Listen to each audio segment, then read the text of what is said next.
Kristen Walla here with me now. And Kristen, I know one of the things that you have been watching and along with the rest of our team of meteorologists has been the water coming from the hill country down to our area. It's been pretty slow going.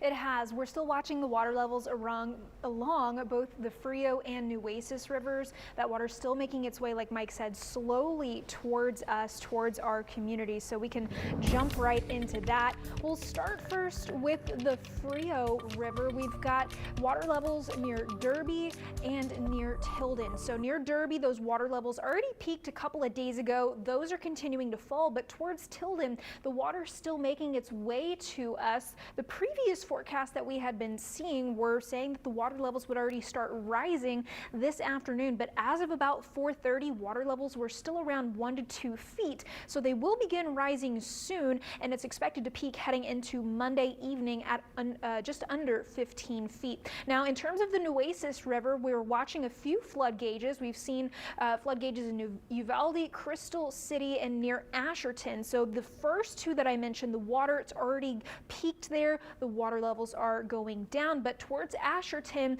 water levels have still been rising since midnight yesterday. So since 12 a.m. Friday, and they're currently just under 12 feet as of 4:30 p.m. So we're still going to continue to watch those water levels coming towards the coastal bend and hopefully more of it going into our watershed. Now, in terms of tangible weather right now, it is hot outside. We're in the 90s in Corpus Christi, but it feels like we are in the triple digits thanks to all of the humidity. And you notice those winds, they're pretty breezy. They've been gusting to around 30 miles per hour today. Heading into tomorrow, it's going to be more of the same. We've got more high temperatures in the 90s, lots of humidity, and those winds gusting to 30 miles per hour again.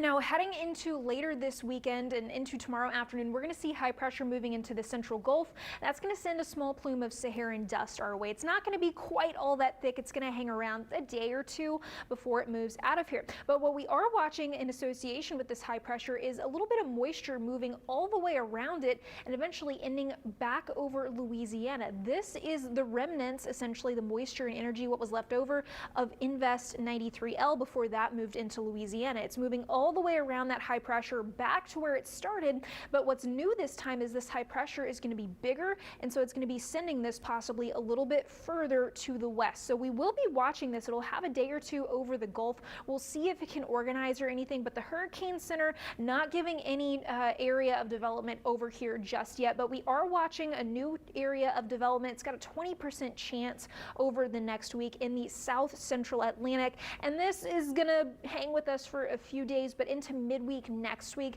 environmental conditions going to become unfavorable for any further development with that area of interest. Heading into tonight, 79 degrees. A few areas of fog are possible, as I mentioned earlier, 94 into the afternoon, but feels like temperatures around 10 plus degrees hotter than that thanks to all of the humidity that we have. And we're going to be seeing more of that humidity as that moisture comes in close to the coastal bend heading into late next week. And you can tell that's going to bring in not only some lower rain chances back into our forecast, but also a little bit more cloud cover. So hopefully we'll see the rain chances go up, but even more so, hopefully we'll see the temperatures go down a little bit. All righty. Thank you for that, Kristen.